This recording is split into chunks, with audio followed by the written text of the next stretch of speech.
Tonight, and this is crazy when I read this. The LGBTQ extremists have been extremely busy lately. And I want to be clear. I'm expressly saying extremists because this does not represent everybody in the LGBT community.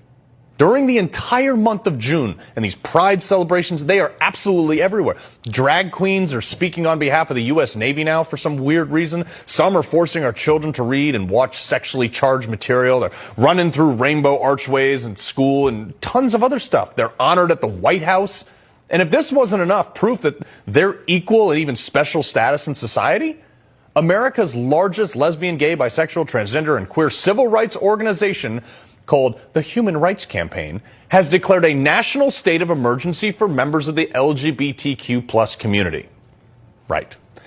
Now, the group's president, Kelly Robinson, said LGBTQ plus Americans are living in a state of emergency. The multiplying threats facing millions in our community are not just perceived, they are real and tangible and dangerous. Now, the organization tweeted this today, actually. For the first time ever, we're declaring a national state of emergency as LGBTQ Americans face extremist attempts to roll back our rights. It's more important than ever before that we have the necessary resources to stay safe no matter where we are. Yeah, just ask Jussie Smollett. But seriously, what rights are they talking about being rolled back? Let's be specific. Who's taking away rights? Parents who don't want scantily dressed drag queens twerking in our 5-year-old's face? That's not a right. In fact, you know what? Name me one right that this community doesn't enjoy that everyone else does. Any? No, you see, extremists in the LGBTQ community and then in the movement like this are not advocating for equality. They're advocating for special treatment.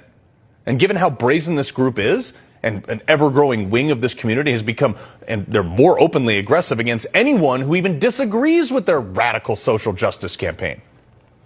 I would argue this wing of the LGBTQ alphabet community is hijacking and perpetuating more hostility and more hostile behavior than anyone else.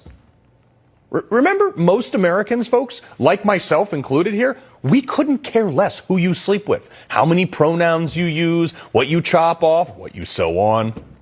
Don't care. We just don't want you pushing this crap on our kids every single day in school. It's those radicals, though, in the alphabet community who go on the attack if anyone even doesn't celebrate their way of life. Not the other way around. Remember when Target put weird tuck-friendly trans stuff in the kids aisle? People like me, and you at home most likely, peacefully made our voices heard and stopped shopping there. As a result, the clothes were moved to the back of the store after they lost billions of dollars in market cap.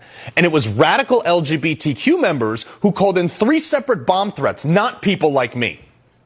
It was a trans shooter that targeted a Christian school recently, not a peep from the so eloquently named Human Rights Campaign. Not in defense of Christian students and the teachers who were murdered, no. The same group that provided no defense to Catholics when the Sisters of Perpetual Indulgence were twerking on a cross almost nude in public. No. Despite how massively offensive that is to me, I'm not allowed to say it. I can't say anything. Yet you want a state of emergency because you're under attack? No. You can do whatever you want. You can violate any social norm, and I'm not allowed to disagree with you, or you play victim, and I'm the bad guy. No way, Kimosabe, not here. That's not a state of emergency. That's called free speech. I'm free to disagree with you. At least I thought I was. The police in Reading, Pennsylvania don't. They hauled away a man peacefully preaching Bible verses across the street from a pride parade on public property. You want to talk about rights? What about his First Amendment rights? Hope this is litigated. Look, the entire month of June is treated like a free pass to push these crazy views on me. But I haven't seen one of these radical LGBTQ organizations say one thing about the 79th anniversary of D-Day, where my fellow veterans